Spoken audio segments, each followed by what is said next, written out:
और बोल न्यूज़ बना है सियालकोट में उन लोगों की आवाज़ जिनके पास 4 रोज़ गुजर जाने के बावजूद भी कोई न जा सका। सियालकोट से गुजरने वाले नालों ने तबाही मचा रखी है। चौथे रोज़ भी शहर के मुख्तलिफ इलाकों में पानी मौजूद है जिसे अभी तक निकास नहीं किया जा सका है। खाना बदोश 4 रोज़ से पानी में फंसे हुए हैं।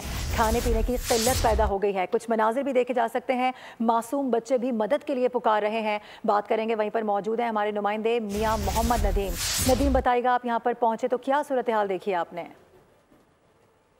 आज बिल्कुल आज 4 रोज सैलाबी बारिश ने सियालकोट में तबाही मचा रखी है। मैं साथ मौजूद हूँ सियालकोट पक्कागरा रोड पर। यहाँ पर खाना बदोशों की जो झुग्गियाँ हैं वो मुकम्मल तौर पर डूब चुकी हैं। 4 दिन से ये सड़कों पे सो रहे हैं। ना इनके पास खाने को कुछ है, ना पीने को कुछ है। हुकूमती नुमाइंदों से ये अपनी मदद के तलबगार हैं और ये बार बार गुजारिश कर रहे हैं कि हमारी जो झुग्गियाँ हैं वहाँ पर जो सामान था वो मुकम्मल तौर पर डूब चुका है। अभी भी यहाँ पर झुग्गियों में पीछे 7 से 8 फुट है, जिससे ये इंतहाई परेशान दिखाई दे रहे हैं। इनसे बात कर लेते हैं, पूछते हैं क्या कहेंगी आप, कितना पानी है, क्या आपके लिए खाने में कुछ है? कुछ भी नहीं है खाने के लिए, ना सोने के लिए, सब कुछ डूब गया है। झुग्गियाँ भी डूब गई हैं।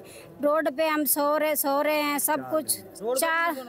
रोड पे भी नहीं सोने देते। वैसे भाई कुछ हमारी इमदाद करो, हम डूब गए हैं।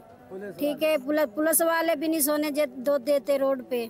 जी बिल्कुल, ये 4 दिन से रोड पे सो रहे हैं। यहाँ पर और भी लोग मौजूद हैं। क्या कहेंगे आप, आपके लिए खाने का सामान यहाँ पर पहुँच रहा है या नहीं पहुँच रहा है, या क्या इंतजाम किए गए हैं जिला इंतजामिया की जानब से? सर यहाँ पर तो कुछ भी नहीं किया गया हमारे लिए। आप खुद देख सकते हैं इनका ये जो सूरत हाल है यहाँ की। ना खाने के लिए, ना पीने के लिए, ना कोई हमारा बिस्तरा है। सब कुछ डूब गया है। पानी देखो 10-10 फुट तक पानी खड़ा है। हमारे झुग्गियाँ सब डूब गई हैं।